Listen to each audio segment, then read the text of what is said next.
Assalamualaikum warahmatullahi wabarakatuh. Selamat pagi anak solih-solihah semuanya. Apa kabarnya hari ini? Semoga sehat selalu ya, dan tetap semangat belajarnya di rumah.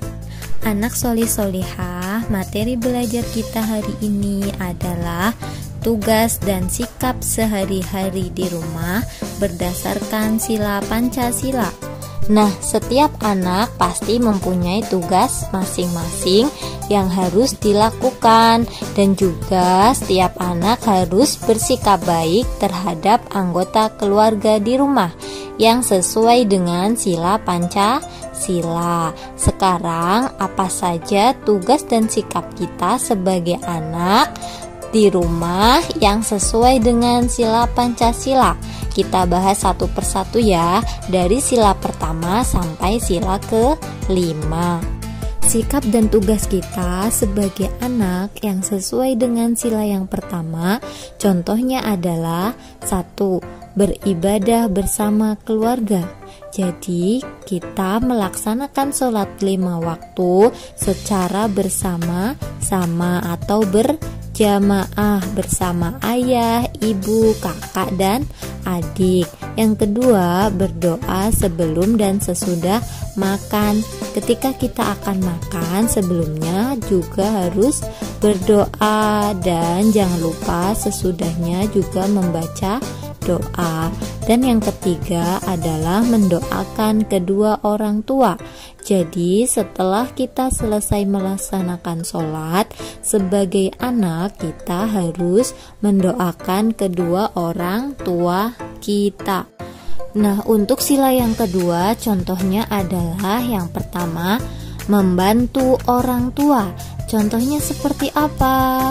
Contohnya membantu ibu memasak di dapur, membantu ibu mencuci piring, dan membantu ibu menyapu lantai atau menemani adik bermain.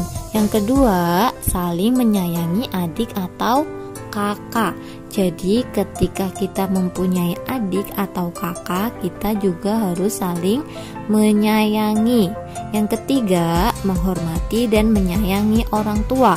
Kita sebagai anak harus menghormati orang tua. Kita harus sayang kepada ayah dan ibu, harus berbakti kepada mereka.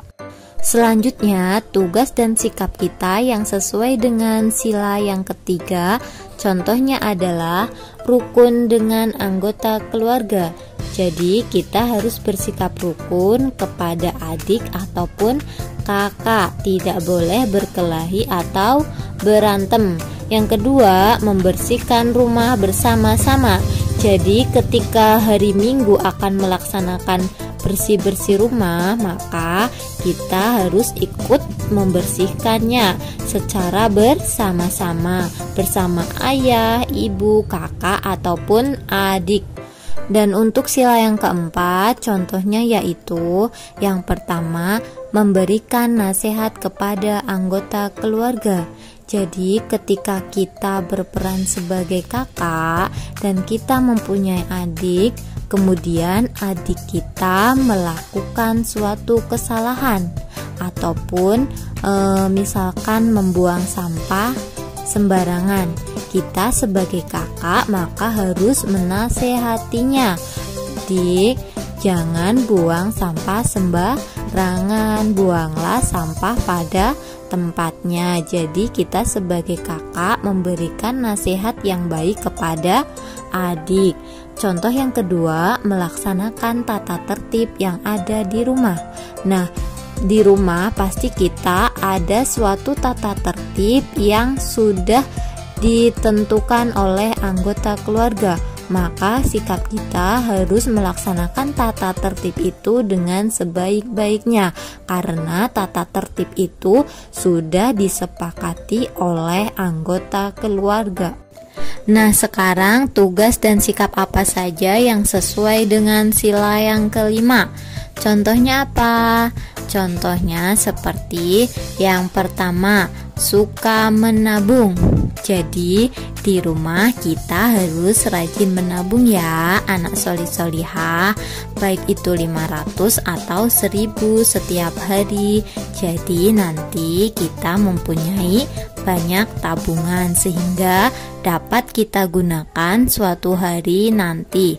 Yang kedua, bekerja sama dalam menjalankan tugas.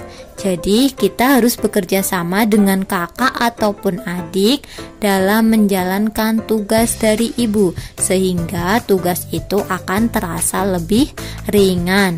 Dan contoh yang terakhir adalah berbagi tugas membantu ibu dengan adil.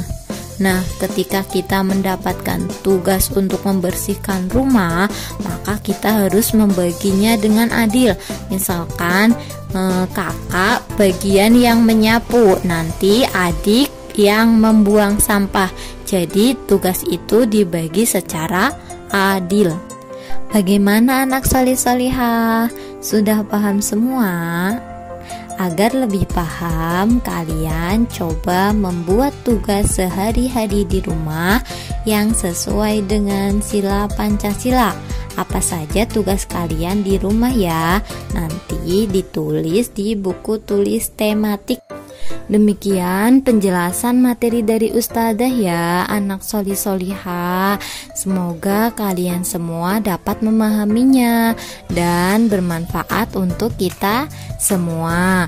Untuk anak solih-solihah, jangan lupa jaga kesehatan, jaga sholat 5 waktu, dan jangan lupa murojaahnya di rumah.